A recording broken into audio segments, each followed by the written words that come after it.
Muy buenos días y bienvenidos nuevamente a Sin Guión.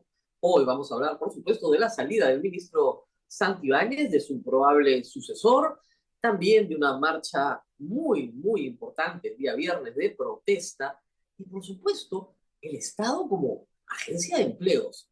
Anoche los programas dominicales de la señal abierta han traído varios casos, ya sorprendentes, la verdad, donde todo el mundo consigue una chambita gracias a la influencia que tiene alguien cercano al poder. De todo esto vamos a hablar hoy día, pero antes tenemos que cumplir, como siempre, con nuestros auspiciadores. Y comenzamos con Prestamipe. Descubre el poder del factoring en Prestamipe, tu aliado financiero para transformar tus facturas por cobrar en efectivo inmediato. Olvídate de esperar por tus pagos y obtén el capital que necesitas en cuestión de horas. Solicítalo en prestamipe.com y haz crecer tu empresa. Cambio seguro, cambia tus planes, cambia tus dólares y soles de forma segura y rápida con Cambio Seguro. Ingresa desde su web o aplicativo y obtén un súper descuento usando el cupón Ahorra Ya. Yo Cambio Seguro. ¿Y tú? Muy bien, y vamos a hablar de El Perú en marcha. En marcha el viernes, un grupo, creo yo, muy importante de ciudadanos en el Perú, no solo en Lima, pero principalmente en Lima, salieron a protestar por lo que consideran es un flagelo que no tiene solución. La inseguridad ciudadana que ha cobrado durante los 10 meses de ministerio del señor Juan José Santibáñez, más de 1.800 vidas a manos de sicarios, asesinos en las calles del país. Veamos algunas imágenes, por favor, de lo que fue la marcha del día viernes. Que no les digan que no fue nadie, que no les digan que fueron 4 gatos. Estas son imágenes de Lima Concern, a quien agradecemos su dron, porque la verdad es que dan cuenta de, esta es la avenida Bancay, de lo complejo que es ahora asistir a una marcha, desde que en la Municipalidad de Lima y en el gobierno cierran las plazas, como cierran la Plaza San Martín, como cierran el Paseo de los Héroes Navales. Entonces la gente se tiene que disgregar por extensiones muy amplias, ocupando zonas importantes del cercado. Es decir, la marcha empezó, según los testigos, antes de las 5 de la tarde. Ya había gente caminando hacia la avenida Bancay. Y claro, estas imágenes son ya casi a las 8 de la noche. Es decir, hubo todo el tiempo mucha gente caminando por el centro, yendo a juntarse con los grupos que avanzaban hasta el frontis del Palacio Legislativo, que felizmente se dejó a la gente avanzar y no hubieron mayores enfrentamientos, uno que otro incidente, pero muy menor. El asunto es este. Ha salido a marchar la ciudadanía.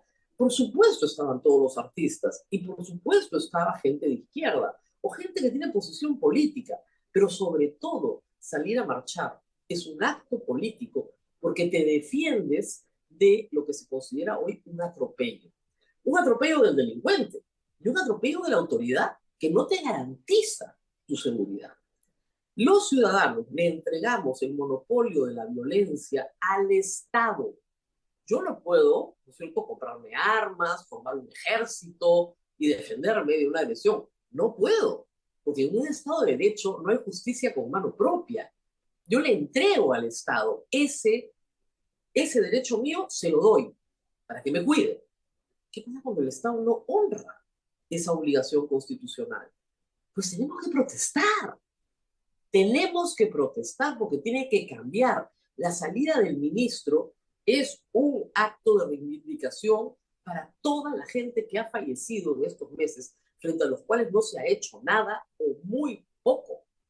Y lo que se tiene que hacer, todos lo sabemos ya, todos los que cubrimos estos temas a estas alturas, sabemos perfectamente dónde se tiene que invertir, cuánto se tiene que invertir, cuáles son las debilidades de la Policía Nacional. Y eso los delincuentes también lo conocen y lo saben perfectamente. Esta ensalada de cifras, además, que tenemos, con un ministro que el jueves decía que había 87.000 detenidos y una fiscalía que puede probar en un registro formal que ha recibido 38.000. O sea, perdón, 32.000. Faltan 50.000. Esa es una de las confesiones más pavorosas que se han hecho. ¿Dónde están los 50.000 que no están recibidos por el Ministerio Público. ¿Quién los soltó? ¿La policía o el Ministerio Público? Estamos hablando de 50.000 personas a nivel nacional. Es muchísimo como para que sea un pequeño error estadístico. No. Acá está pasando algo muy raro. Tal vez sí, buenos policías detengan delincuentes y malos policías los sueltan antes de entregarlos a la fiscalía. La verdad es que el cotejo de ambas cifras ha dejado este hueco y hasta ahora a mí nadie me contesta. Acabo de conversar con la fiscal de la Nación, nadie me contesta.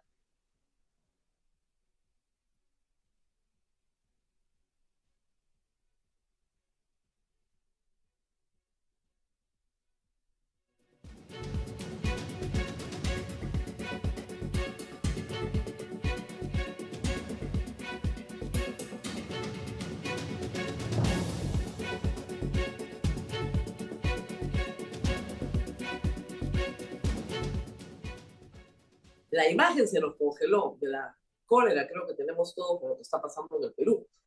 ¿Y qué pasó el viernes? Bueno, como ustedes ya saben, censuraron al ministro.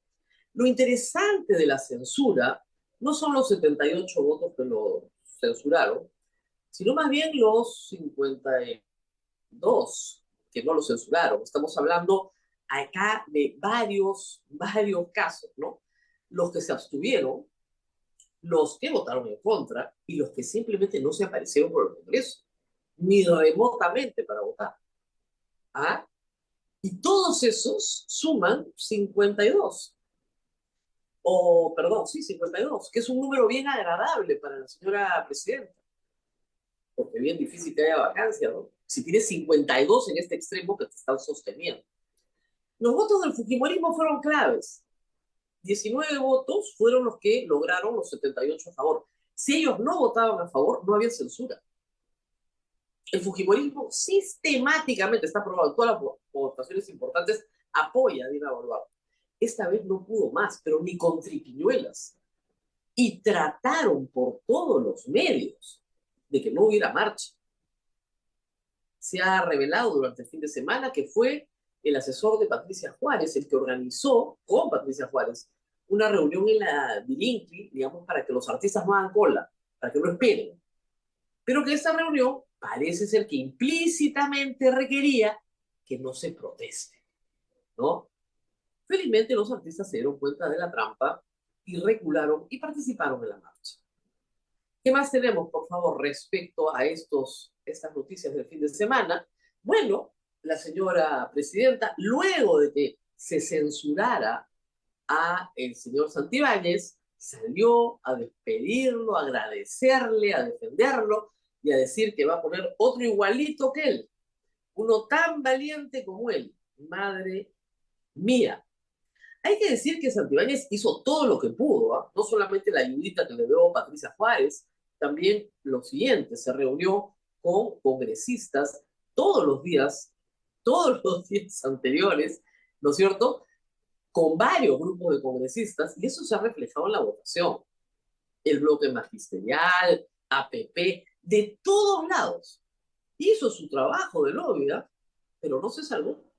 Pero logró que 52 del Congreso finalmente terminaran apoyando, de manera directa o indirecta, o en rechazo, o en abstención, o en ausencia, para que fueran 78 los que nos censuraron. Y ahí están los 130. ¿Qué más tenemos respecto de esto? Se está buscando a un nuevo ministro. Bueno, esa es la votación. Es bien interesante.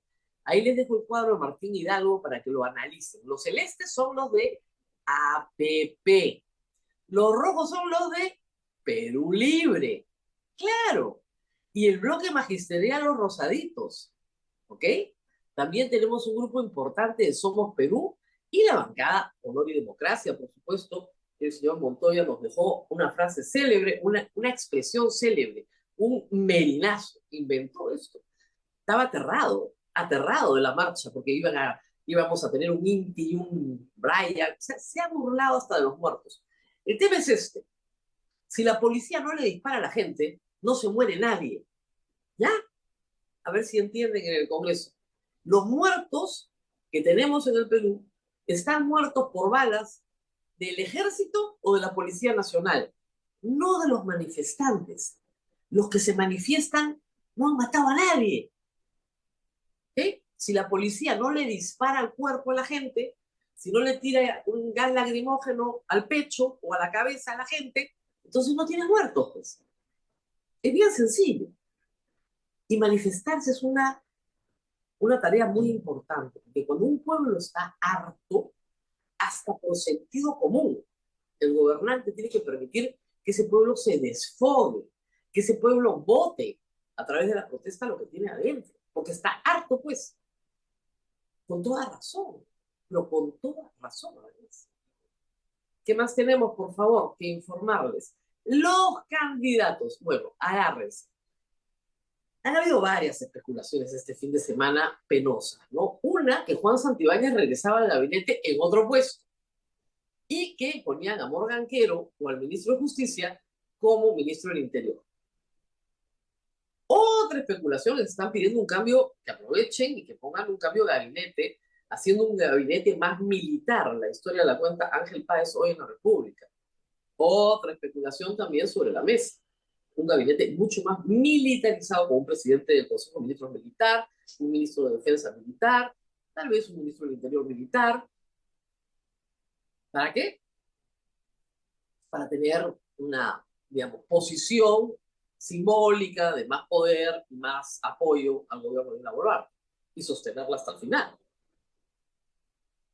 Esa es la situación que tenemos hasta el momento. No se ha dicho nada, otros dicen que van a llamar a los viceministros. Hasta ahora, el presidente no ha nombrado a nadie, pero de hoy no debería pasar. Si es que le aceptó la renuncia el viernes, y tiene 72 horas de plazo para nombrar a un nuevo ministro. Así que al terminar el día hoy, deberíamos saber quién es ministro del Interior. Tarea muy importante. Muchos han hablado del perfil que tiene que tener. No tiene que ser ni parecido al anterior, por Dios. Pero vamos a ver si Dina Boluarte logra convencer a alguien de que eso es posible, de que hay la posibilidad de que se pueda hacer. Algunos voceaban a Fernando Rospigliosi, pero ha quedado descartado. Lo último que quiere Fuerza Popular es tener relación con el Ministerio del Interior, como ha quedado claro después de la patinada de Patricia Juárez, tratando de reclutar artistas para que no protesten, para que no digan nada, para hacerles un fast track a la INCRI. Es rarísimo, ¿no? Que una congresista le diga a los artistas que gracias a ella no van a tener que hacer cola. ¿En serio? Eso no se llama tráfico de influencias, ¿no? Un favorcito, hermanito. ¿Qué más tenemos, por favor, en este bloque? Para cerrar, congresista Susel Paredes anuncia moción de vacancia. La estoy preparando. Bueno, hay que decir algo, Susel ha tenido mucho éxito porque ella desde el primer día fue la que planteó la vacancia, perdón, la censura del ministro Juan José Santibáñez. Desde enero su moción estaba lista, pedía firma por firma, nadie le quería firmar, logró 32, 33, 34 firmas después de que mataron al cantante Paul Flores. Bueno, lo logró. El viernes pasado lo logró. Ya ha presentado otras mociones contra Dina Boluarte que no han prosperado. Vamos a ver si esta prospera. Pero el dato de 52 es clave. Es clave. Y si a esos 52 se suman los 20 de Fuerza Popular, no hay nada que hacer. Está claro que Cerrón, Acuña, ¿no es cierto? Y Keiko Fujimori apoyan a Dina Boluarte en el poder. La necesitan, la quieren y no la van a tocar hasta el 28 de julio del año 2026, hasta que entremos a un proceso electoral. Pero mientras todo esto sucedía anoche, los programas dominicales, Panorama, Cuarto Poder, Punto Final, han traído una cantidad de denuncias que han convertido al Estado realmente en una agencia de empleo particular. Vamos a la pausa y les contamos todo eso.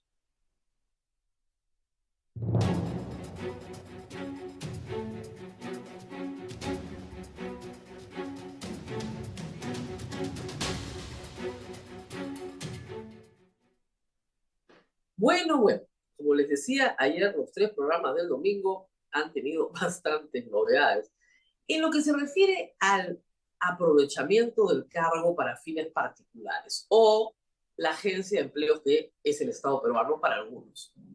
Vamos primero con el caso de la señora presidenta. Testigo revela que su prefecto le entregaron a Dina Boluarte un sobre cerrado y regalitos de agradecimiento. Esta es la famosa entrega de los Waikis en la sombra. ¿De qué se trata esta historia? Se trata de la colocación de allegados a Nicanor Boluarte en posiciones de prefectos y subprefectos. Hay una testigo que ha señalado, testigo protestigo, que es testigo de los hechos, que le indicó a las personas con las que estaba trabajando que del tema de los prefectos se encargaba Nicanor, su hermano. Así de claro. Estos testigos están señalando muchas cosas y han acreditado su cercanía a la presidenta, mostrando fotografías incluso familiares del cumpleaños del hijo, etc. Entonces, sus WhatsApps se han convertido en un vehículo para mostrarle a la fiscalía cuán cercanos son a la presidenta, cuánta información manejan y por qué pueden acreditar que han estado en los sitios en los que han estado, en los momentos en que han estado. Se trata de personal de confianza de Palacio de Gobierno, de la misma Dina Boluarte, que ha estado muy cerca a ella y que está contando todo lo que ha visto.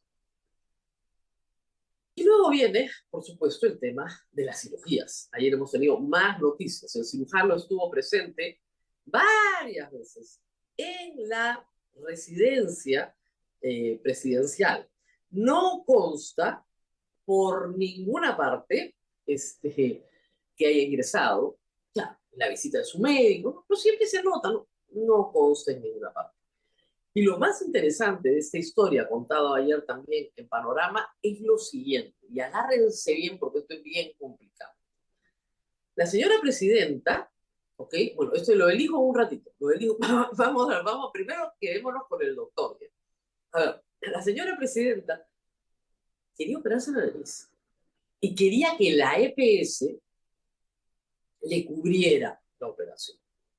Entonces fue a la Clínica Sana en San Borja, un especialista la vio y llegó a la conclusión de que la señora no necesitaba una rinoplastia para corregir la desviación del tabique, que médicamente esa operación era innecesaria.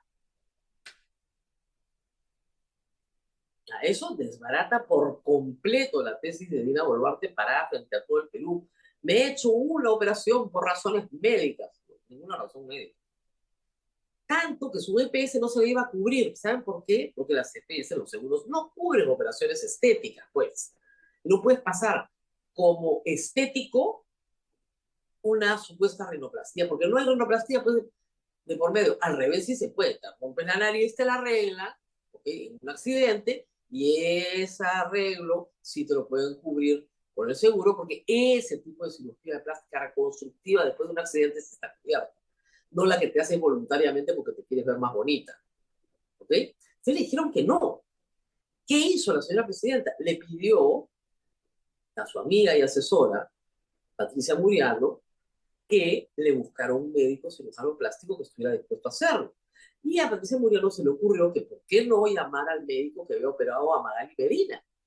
Y así lo llevó a Palacio varias veces, incluso en los postoperatorios, ella lo llevaba en su carro. Y ahí conversaron. ¿Y qué pasó? Pasó que Dina Boluarte no le pagó un centavo al doctor Cavani. Primero porque el seguro no lo iba a cobrar y segundo porque no le pagó. ¿Y cómo le pagó? Le pagó en favores. Anoche se ha revelado que la doctora María Elena Aguilar, que ha sido presidenta de salud, nombrada postoperatorio y renunciante en febrero, no estuvo presente en la sala de operaciones, como ella misma había testimoniado, pero estaba parada en el counter de afuera, esperando cualquier problema para que inmediatamente se llamara al hospital o se trasladara a la presidenta al hospital Casimiro Ulloa. ¿Por qué? Porque toda operación es un riesgo. La presidenta ha estado sedada casi 3 horas. Y toda operación es un riesgo. ¿Qué pasa si al paciente, no sé, la anestesia le choca? Es alérgica. desarrolla un choque anafiláctico. Hay que llevarla de emergencia a un hospital, hay que tener a alguien que la pueda entubar. ¿Ok? Ese fue el papel de la doctora Aguilar, que luego la premian siendo presidenta de salud. Pero no solamente los médicos de la influencia del doctor Cavani fueron recompensados, médicos y amigos que él mandó una lista larga de gente que tenía que tener puesto de trabajo. También su hijo, esto es una denuncia de Hildebrand en sus 13, por favor, lo que sigue, el hijo del doctor Cavani, también le habrían ofrecido un puesto de trabajo. Según el hijo, está distanciado de su padre y no conoce de estos ofrecimientos. La noticia la trajo Hildebrand a sus 13. Pero, a ver, la presidenta, el doctor Cavani, sus cirugías, bueno, no es lo único, hay más. Por favor, siguiente noticia. Este es increíble. La hija del sastre, del ministro de Educación, obtuvo órdenes de servicio de hasta 22.000 soles. ¿Qué tal historia? El señor Morganquero, no sé, quiere que le hagan un descuento en su ropa, quiere que se la den gratis, no sé. Pero el sastre lo ha contado, o sea, el papá de la muchacha lo ha contado, que le dijo, señor, por favor, consígale un trabajito a mi hija, y el señor le dijo, mi hijita no terminó la universidad, no importa, va como personal técnico. Tampoco es el único, ¿eh?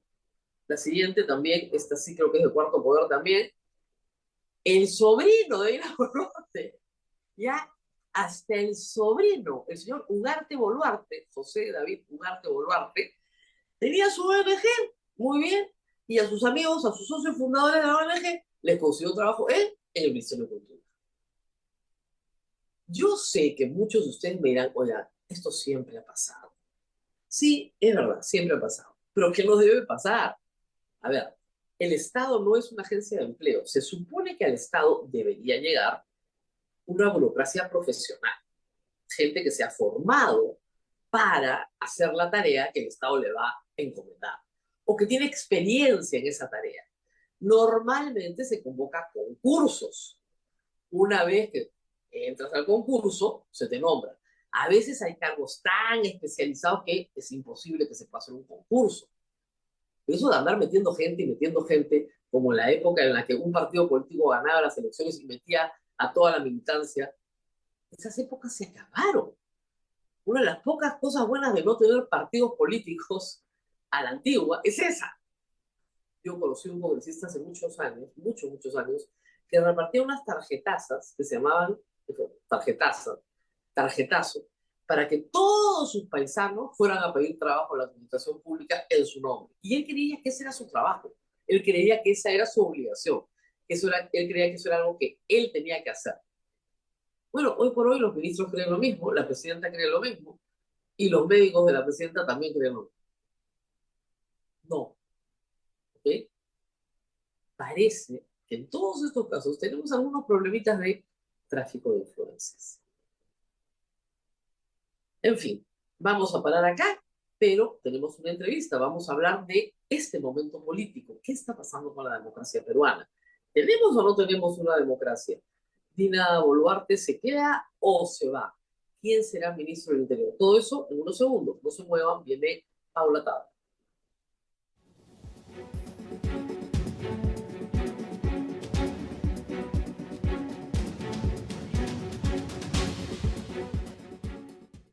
Muy bien, y estamos en comunicación con la politóloga Paula Tábara para conversar un poco sobre la situación y el momento político en el que estamos. Algunos hemos visto, y me incluyo con gran alegría, que en todo el Perú, el día viernes, han habido manifestaciones contra la violencia.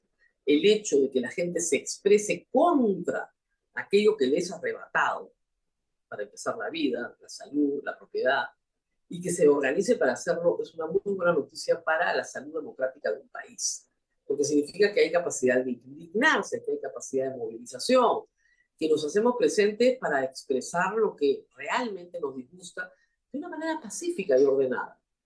Muy buenos días, Paula. Paula, ¿estás con nosotros? Ahí estamos. Muy bien. Un ¿Cómo has gusto. visto para empezar? ¿Qué tal? Empecemos con la marcha del viernes. Eh, es una expresión nueva porque hacía mucho tiempo que la gente no salía a protestar. Yo creo que se han mezclado dos cosas este viernes y creo que son valiosas, aunque totalmente disímiles ambas, ¿no?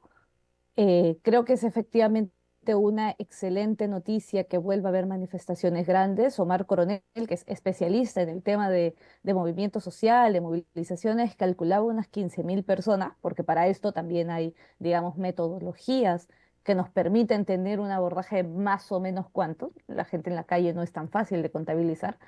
Creo que se mezclan dos cosas, una profunda indignación por lo que venía pasando, por una inacción, por una burla del ciudadano, ciudadana que lleva meses reclamando que se haga algo contra la inseguridad ciudadana y que siente que no es así y que explota ante la muerte de un ídolo de masas como es el cantante Paul Flores, ¿no es cierto? Y que entonces empieza a sentir que ya no es solamente el movimiento político el que le llama a marchar o a movilizarse, sino efectivamente los artistas, ¿no? La gente que empieza a haber un aglutinamiento de esta indignación. Y otra cosa que creo que es muy positiva y que aboga a que esperemos volver a encontrarse en la calle para la gente es un triunfo. Había mucho desánimo, ¿no? Y entonces aquellas personas que marchaban o marchaban solo los transportistas y la gente no se les parecía plegar y entonces ellos también podían sentir, bueno, mira, dejo de trabajar un día y pierdo mi quehacer para que no pase nada, ¿no? Y entonces que haya miles de personas en las calles reencontrándose, pero además con la sensación de triunfo que ya venía de la mañana, de la censura. Exacto, Entonces, porque oye, había un triunfo. Estaban celebrando que ya habían ante, sacado al ministro. tal cual, es como ante la sola amenaza de que vamos a salir, han tenido que cambiar de opinión quienes pretendían sostenerle, ¿no? Han tenido no todas las fuerzas, había algunos grupos, tú has mencionado bien a la congresista José Paredes, ¿no? Pero había algunos grupos que ya venían diciendo lo vamos a censurar. Avanza País había dicho lo vamos a censurar, ¿no?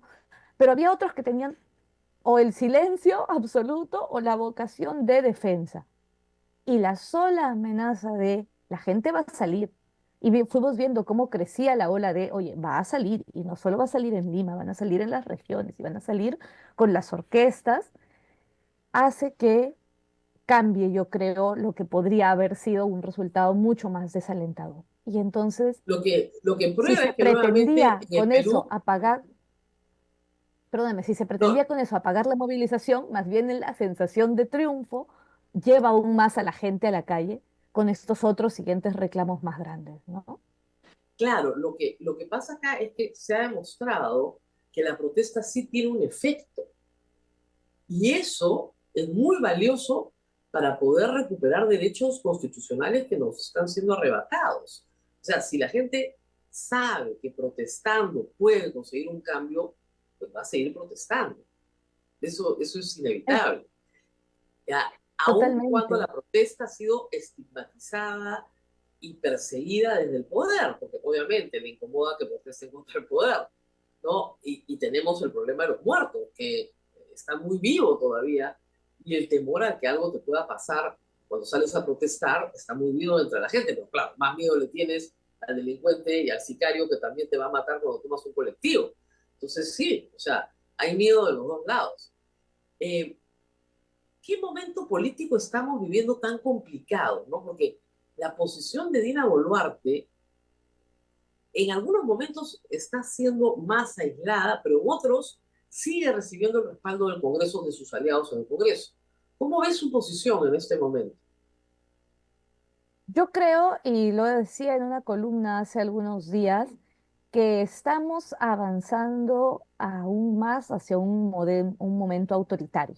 Ya no, yo he esgrimido en más de una ocasión que esto era un autoritarismo competitivo, es decir, un gobierno que gobierna rompiendo las normas de la democracia, ¿no? Haciendo como que hay elecciones, pero en realidad organizando a su cuenta y necesidades y beneficios el gobierno, pero donde existen espacios, esto que la teoría llama arenas de competencia, por donde la ciudadanía, los jueces, las fuerzas de oposición pueden igual doblegar a ese poder autoritario y tener una expectativa de salir, de recuperar el espacio democrático.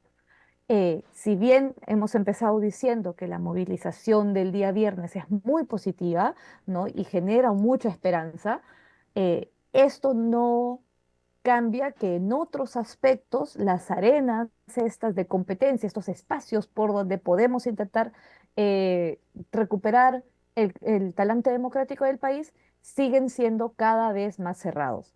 Y allí tú has estado esta mañana con la presidenta del Poder con la, perdón, con la fiscal de la Nación y tenemos las acusaciones contra la fiscal de la Nación y tenemos el intento de destitución de la presidenta del Poder Judicial y uno siempre dice, oye, han sido en los últimos años, en tanto la ley ha sido usada para controlar el poder, han sido los intérpretes de la ley también y quienes la utilizan como son la justicia, quienes nos han permitido ir diciendo, esto no, esto tú lo dije, esto lo ordenaste, pero esto es inconstitucional.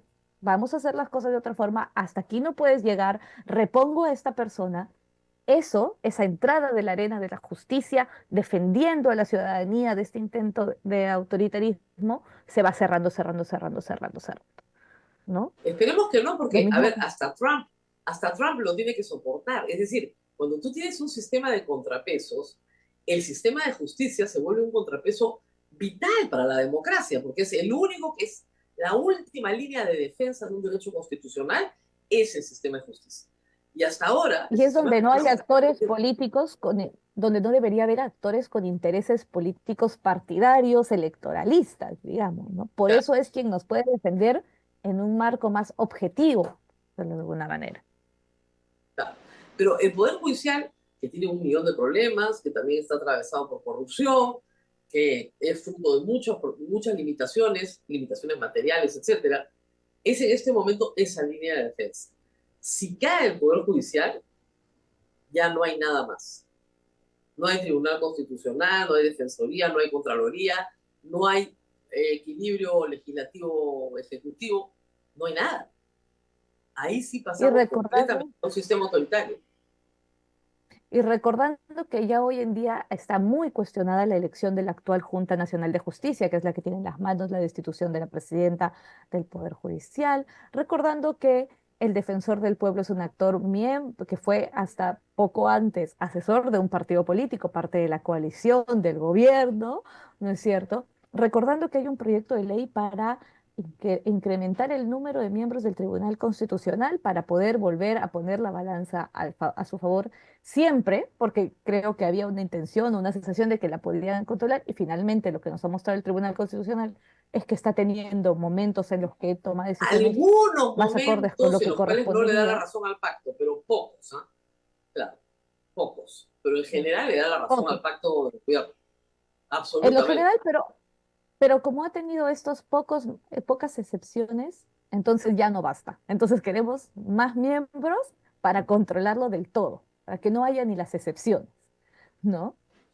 Y en Y ese de otro contexto vienen lado, sí, perdón, y de no, otro decía que en ese lado, contexto vienen las elecciones. exactamente. Y que del otro lado lo que tenemos es el cambio en las normas con toda la intención de regular las elecciones, el proceso electoral del 2026, para que el resultado sea uno y solo uno, ¿no? Claro, De, uno solo, pero ¿cuál? yo creo que, mira, yo no me arriesgo casi nunca a decir quién va a ser exactamente el candidato, pero yo creo que el resultado exacto que sí se busca es que las mismas fuerzas que controlan hoy sigan controlando la siguiente elección. Aunque todavía no se hayan puesto de acuerdo quién va a ser la cabeza de ese control. Pero ese reparto de poder que tienen hoy, tú tienes estos ministerios, yo estos otros, tú tienes el tribunal, yo tengo la junta, eso no se mueva, ¿no? Ahora, Y de es un hecho, pacto no se extraño, ¿no? mueva Porque ahora y incluye, no se mueva a futuro, ni el 2026, ni el dos mil claro, treinta y uno, ni el 2036.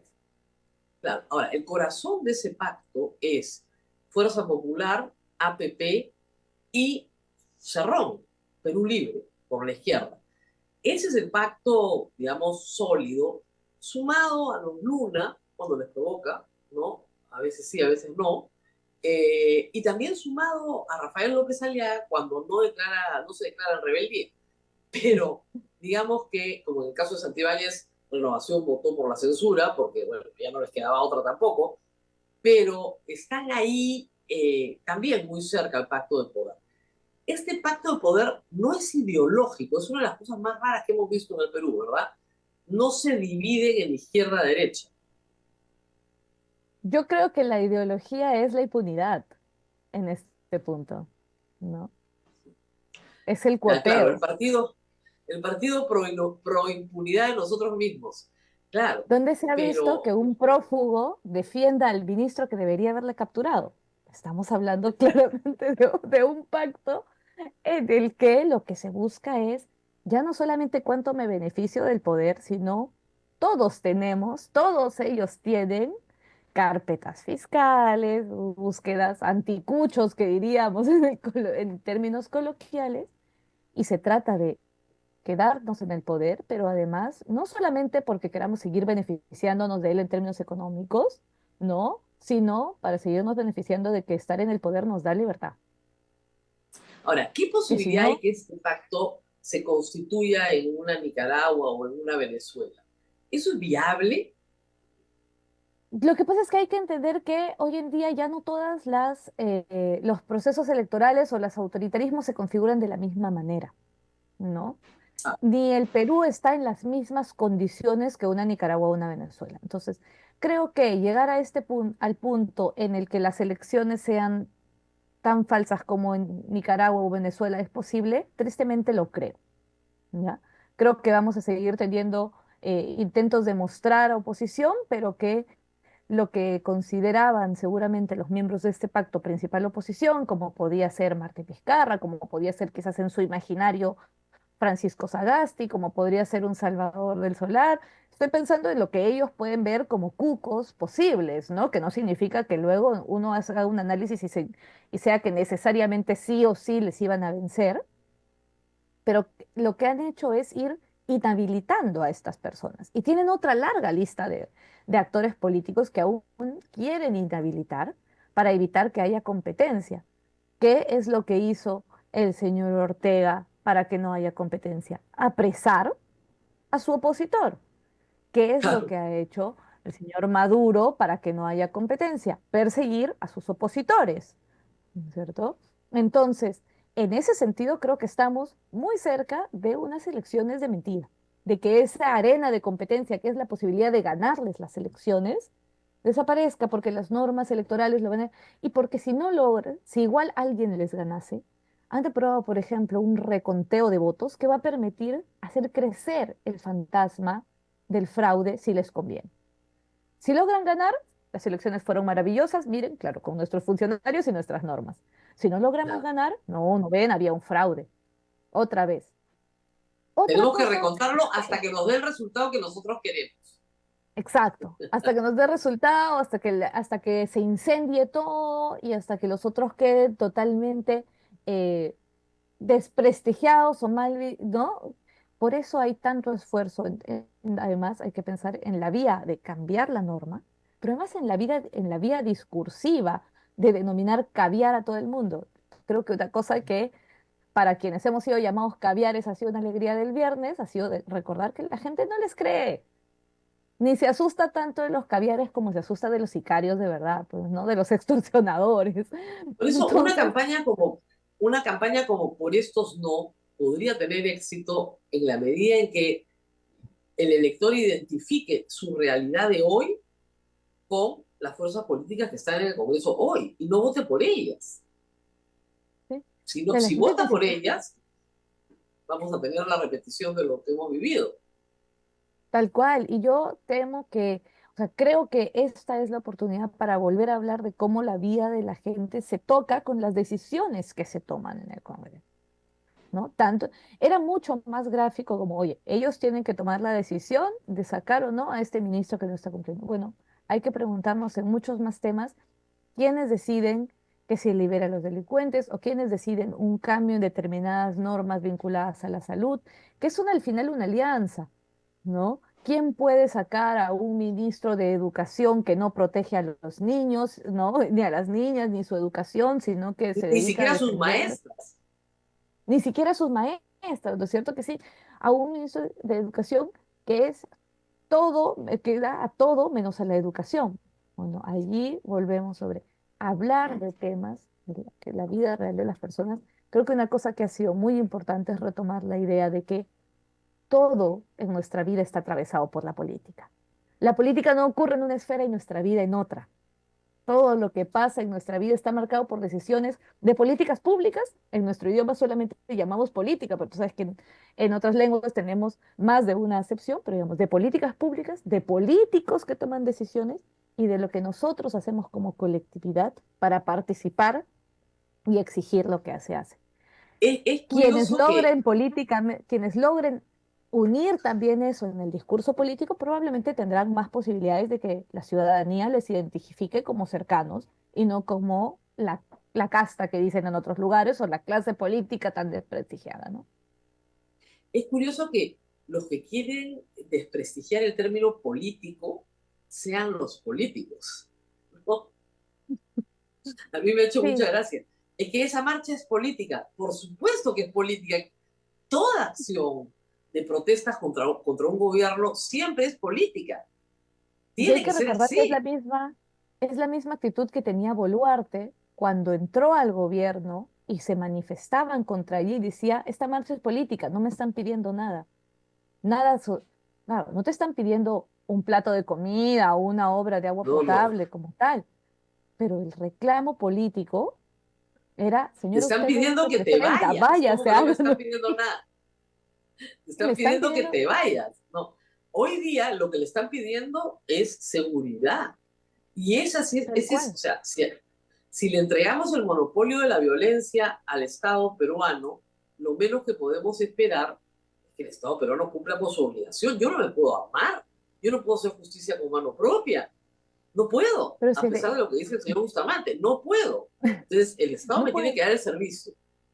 Y además es la primera razón de ser cuando uno revisa y la historia de creación de los estados, no de formación de los estados, es necesitamos que alguien ponga aquí un poco de orden para que no sea nos matamos entre todos. Entonces, ok, vamos a poner 4 o 5 reglas básicas por las cuales lo mínimo que yo como Estado garantizo es que esta no sea la jungla, ¿no? Que Claro, el hombre, que digamos que la violencia que puede haber en cada uno, la resolución de conflictos mediante la guerra, la pelea, la violencia, la agresión, no sea la que prime, sino que podamos todos mantenernos mínimamente con vida, cumpliendo un mínimo de reglas. ¿Quién garantiza que cumplamos esas reglas? El Estado. ¿Quién pone las sanciones si no cumplimos esas reglas? El Estado. Esa es la primera base en la cual construimos los estados. Y entonces lo que se determina es ya un conjunto de fronteras en las cuales todos quienes están allí cumplirán esas reglas y se tendrán esos castigos. No hay otra razón de ser iniciática para el Estado. Todo lo que ha venido después, la garantía de servicios públicos, el bienestar, la salud, la educación, la convivencia, la preocupación por el ambiente, que son esenciales en nuestros estados hoy en día. Pero todo eso ha venido después. Lo primero, lo mínimo, es que el Estado garantice la vida. Por eso el primer derecho constitucional que tenemos los ciudadanos es a la vida. muy bien, muchísimas gracias a Paula Tábara por haber estado esta mañana con nosotros, recordando estos elementos importantes. Ya saben, muy atentos a todas las normas electorales, a todo lo que se viene dentro del panorama electoral. Muchos estamos muy preocupados de que efectivamente se nos imponga una elección que no sea ni justa, ni libre, ni transparente. Ese es uno de los problemas más graves que enfrenta el Perú, además de la delincuencia. Gracias por haber estado con nosotros, Paula. Muy buenos días. Y Un yo gusto, me Rosa María. despido de ustedes, pero antes de irme, tengo que cumplir con los auspiciadores. Descubre el poder del factoring en Empresa MIPE, tu aliado financiero, para transformar tus facturas por cobrar en efectivo inmediato. Olvídate de esperar por tus pagos y obtén el capital que necesitas en cuestión de horas. Solicítalo en empresamipe.com y haz crecer tu empresa. Cambio Seguro, cambia tus dólares y soles de forma segura y rápida con Cambio Seguro. Ingresa desde su web o aplicativo y obtén un súper descuento usando el cupón Ahorra Ya. Yo Cambio Seguro. ¿Y tú? Muy bien, no se olviden de 3 cosas. Le dan like al programa, lo comparten y se suscriben a todas las redes de la República. ¿Para qué? Para que cuando sacamos un video los notifiquen inmediatamente. Nos vemos nuevamente mañana. Chau, chau.